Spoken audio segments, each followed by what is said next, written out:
ថ្ងៃនេះមានកិត្តិយសខ្លាំងមែនទែនដែលធ្វើវីដេអូនិយាយដើមខ្លួនឯងហើយក៏និយាយដើម college របស់ខ្ញុំដែលយើងបានធ្វើដំណើរកម្សាន្តកាលពីចុងសប្តាហ៍កន្លងទៅបងប្អូនគ្នានិយាយពីថាស្រស់ដៃស្រស់ជើងគ្នាសាហាវនិយាយគ្នាថ្ងៃហ្នឹងស្អែកឡើងឡានចុះទូកទៅលេងកោះតាគៀវ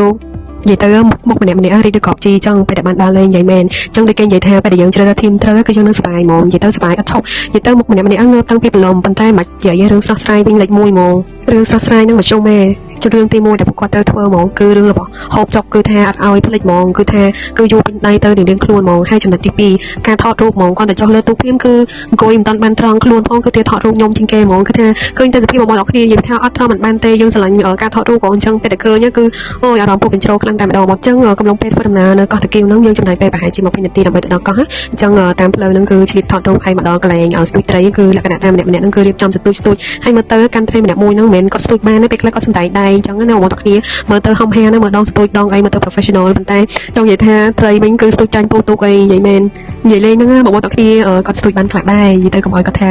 ពេលទៅដល់ office វិញគាត់សួរថាមិនក្នុងវីដេអូនិយាយថាគាត់ស្ទូចបានគាត់មានផុតតាំងអញ្ចឹងណាកុំឲ្យគាត់ចាប់យើងអញ្ចឹងដល់ពេលកន្លែងនេះគឺខ្ញុំមានជាការឆ្ងល់មែនទែនជាមួយនឹងដងស្ទូចខ្ញុំឆ្ងល់ថាមិនគេស្ទូចត្រីប្រាស្ទូចអញ្ចឹងហើយ college ខ្ញុំក៏ឆ្ងល់ដូចគ្នាទៅអ្នកជំនាញមើលផ្លែសន្ទូចចាហ្នឹងហើយពេលមើលហើយដូចជាមានលក្ខណៈឃ្លានបាយអញ្ចឹងមកហូបបាយសិនហើយបន្ទាប់មកហ្នឹងគឺញ៉ាំបាយហើយអត់តហ្នឹងគឺមានជាការថតរូបហើយអីដែលសំខាន់ហ្នឹងគឺថាមានស្រមសម្អាងកាយនិយាយទៅជួល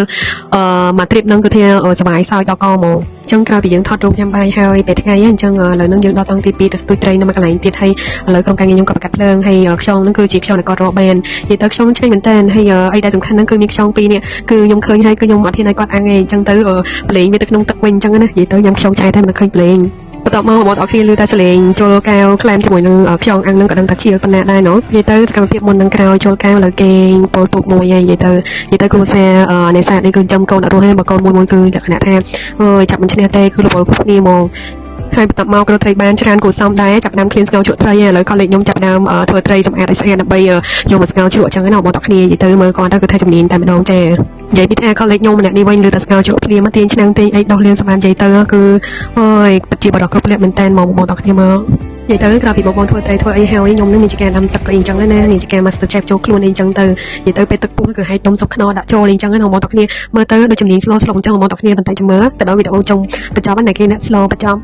ចាជាខ្ញុំក្រោយសម្លរួចរាល់ហើយអញ្ចឹងសម្លនេះគឺបានស្លស្លឹកដោយមេរបស់ខ្ញុំចាអញ្ចឹងមានជាការដួសភ្លក់រៀងខ្លួននិយាយទៅតំណងខ្លាំងមែនតើសម្លហ្នឹងជាតិខ្លាំងហ្មងដោយសារតែយើងស្ទូចត្រីភ្លាមហើយគឺយើងយកមកស្លហើយយើងដាក់ទៅដុំសុកខ្នុរក៏វាជាតិសាហាវហ្មងនិយាយទៅហូបឆ្អែតអីហើយគឺមានជាការចង់ហែទឹកក្នុងគ្នាទៅហែទឹកនិយាយទៅ college ខ្ញុំម្នាក់នេះវិញនិយាយពីថាមុននឹងក្រោយហែទឹកនិយាយទៅមុននឹងក្រោយអស់$15និយាយទៅមើលទៅដូចជំនាញហែអញ្ចឹងឯងបងឃើញគាត់ទៅហែទឹកភ្លាមមានណាបាត់បេនតាអស់$15និយាយទៅបាត់បេនតាឆ្លេឆ្លាហែរោពេញនឹងចង់បញ្ចប់បាញ់លុយឲ្យពូទូក